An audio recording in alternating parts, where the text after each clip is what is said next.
George R.R. Martin needs no introduction. His impact on TV and fantasy stories is renowned with his A Song of Ice and Fire book series, later adapted to the HBO hit TV show Game of Thrones. While his themes of anti-war, destiny, and how power can corrupt people and institutions have left many fans wondering what Martin thinks of Tolkien's The Lord of the Rings, and how it has influenced his works, as they do not only share an epic tone, an anti-war sentiment, and pro-nature undertones, but they have both voiced their dislikings for tyranny and discrimination of people with different characteristics. Nonetheless, despite what you may think, Martin has a lot of disagreements with how Tolkien wrote his stories, as well as how he presented his themes throughout the Middle-earth series, and some of the impact that Tolkien had on the fantasy genre. As such, he tried to right a lot of wrongs that he saw in the industry with his A Song of Ice and Fire series, despite admitting that The Lord of the Rings was one of his favorite books from his youth, as well as naming Tolkien as one of the best writers of the 20th century. In this video, we will explore the three main criticisms that Martin has about The Lord of the Rings, as well as why this may be the case, and examine whether his reasons to criticize Tolkien's work are justified, misguided, or simply misrepresented. Martin has been critical of many fantasy stories throughout the years, saying that they are very similar to The Lord of the Rings, as well as committing a lot of the mistakes that Tolkien commits as consequence of this, with one of the main ones being their treatment of female characters, as he described it in 2 interviews. The world that Tolkien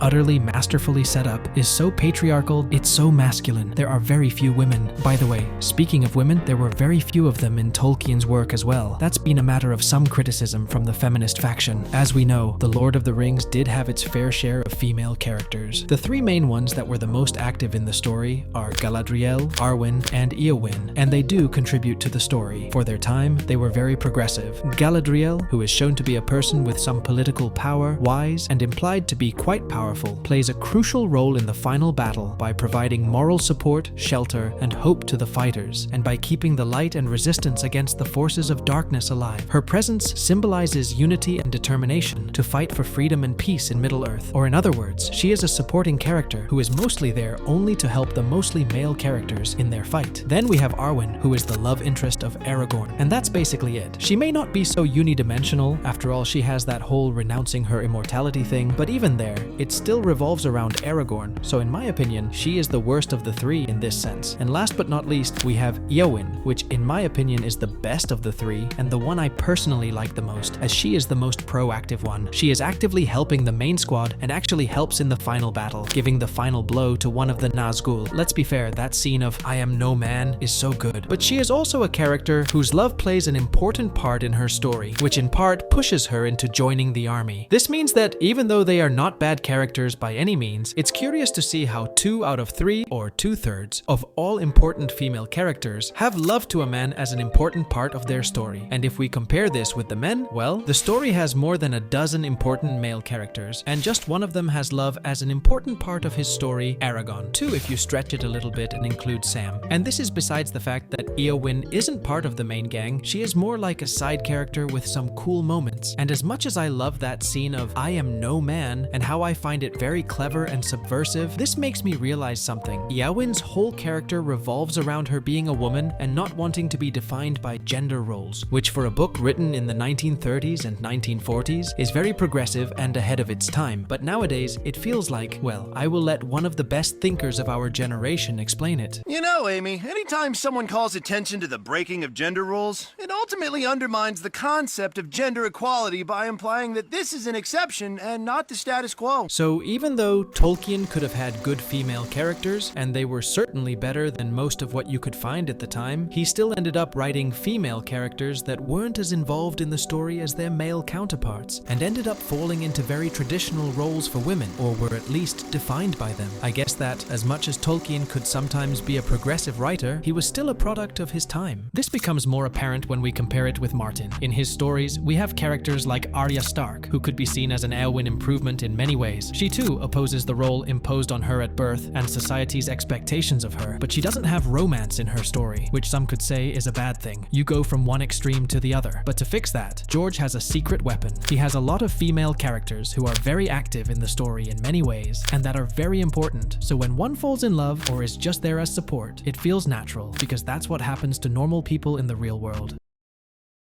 This is the main criticism that Martin has with Tolkien. He often points this out as one of the biggest shortcomings of the Middle-earth series. You know, you look at Tolkien, at the end of the book, Sauron has been defeated, Aragorn is king, and just says, and he ruled wisely and well for 500 years or whatever. But then you start asking yourself, what does that constitute? What was his tax policy? How did the economy function? What about the class system? The orcs, there are still tens, thousands of orcs left over at the end. Yeah, I agree. This may be a result of Tolkien being the first one to create a story of the proportions of The Lord of the Rings, and that he based the story on a lot of European folklore, as well as myths like Beowulf, but we can all agree he did drop the ball a little at the ending. Magically, everything got fixed after defeating Sauron, somehow. This may be due to, as Martin said in an interview, during Tolkien's time, this was the prevailing thinking, that history was made by men, and not the other way around. Men are made by history, which is the prevailing thinking now. So this could also be a cause for why, after throwing the ring into the volcano, everything got fixed, and Aragorn was able to rule for a century of prosperity. Sauron was the big bad man, so we get rid of him, and instead we put a big good man in the steering wheel, and everything should work fine. But of course we know this isn't how things happen in the real world. I don't want my comments or Martin's to come across as saying that Tolkien was dumb and didn't know anything about how the real world works. I just want to give a possible explanation as to what may have contributed as an influence to The Lord of the Rings coming out the way it did. With the aforementioned, another common criticism about Tolkien's writing in The Lord of the Rings is how his story has a very black and white morality, and Martin had this to say. What Tolkien did, fundamentally, was high romance. The world is divided into the virtuous and the evil. There's no ambiguity about it. And I mean, yeah,